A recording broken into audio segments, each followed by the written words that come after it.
They're extremely significant, and I think one of the key issues with this is that the Kremlin has been taken really by surprise by the speed and ferocity of the counteroffensive.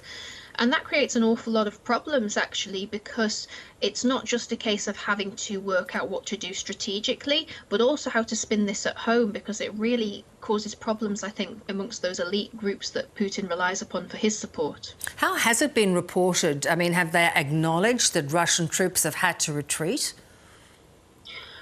Honestly, the reporting in Russia has been a little bit of a mess. So, Russian state-controlled media, it takes its lines directly from above. Unfortunately, as I said, the Kremlin's been taken so by surprise by this that it's not really giving those coherent lines. So what you see on Russian state TV is a real mixture. On one hand, there's the idea that, these Ukrainian forces are actually kind of almost NATO proxies. They're trained in the West. Of course, we're going to be having difficulties. War is much more complex than you might imagine. There's the idea that they need to keep faith almost because nothing's decided until it's decided, or Russia's really not even begun to show what it's capable of yet. But there's also some expressions of dissent, which is very interesting, because you'll hear people suggesting that perhaps it's time to think about a withdrawal, or going all in, or using heavier weaponry, better technology. And there's a really significant attempt to basically parcel out the blame anywhere except upon Putin. So there's been discussions of who might be to blame for ill-advising him about how easy this might be. Should military intelligence have predicted that this was coming? Should some of the kind of warmongering factions have been more realistic about the special operation being more likely to run into difficulties?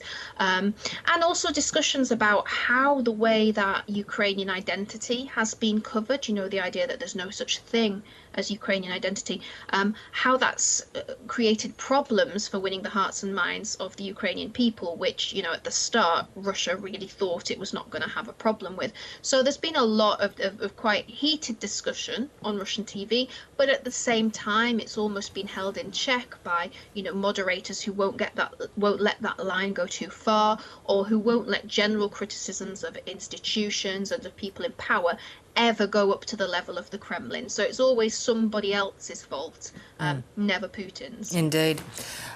What is your assessment of how Russia might be able to respond? Do they have the resources and the capacity to reboot their offensive? I think one of the key problems for Russia that we have seen so far is that they've been very much overconfident in their military capacity.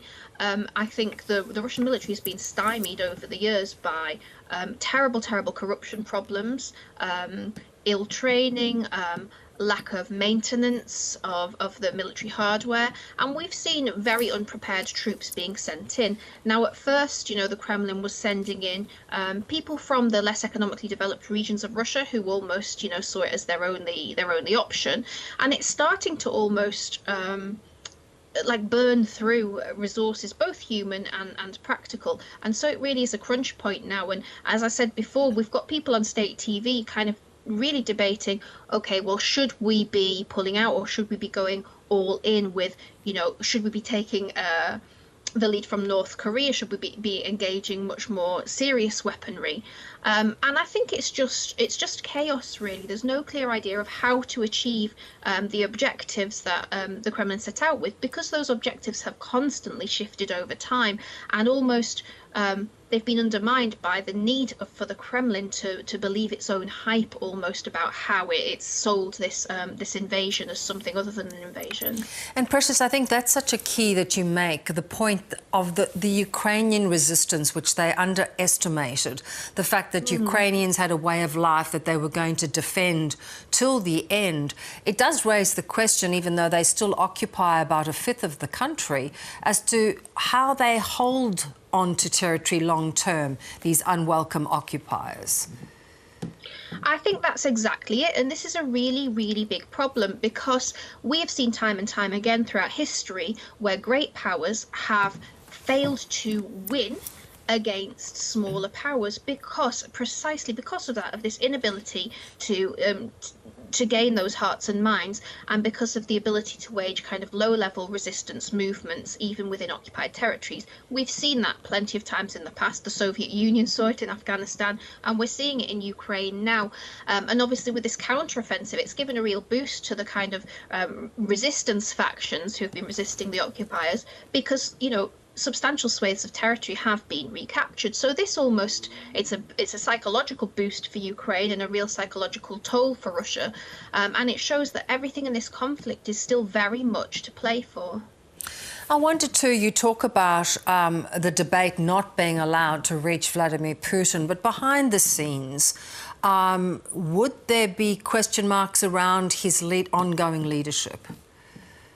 Yeah, certainly, and we've seen a few hints at this in various ways. So some government deputies in St. Petersburg, for instance, have tabled a motion with the parliament for him to be charged with treason and removed from his post.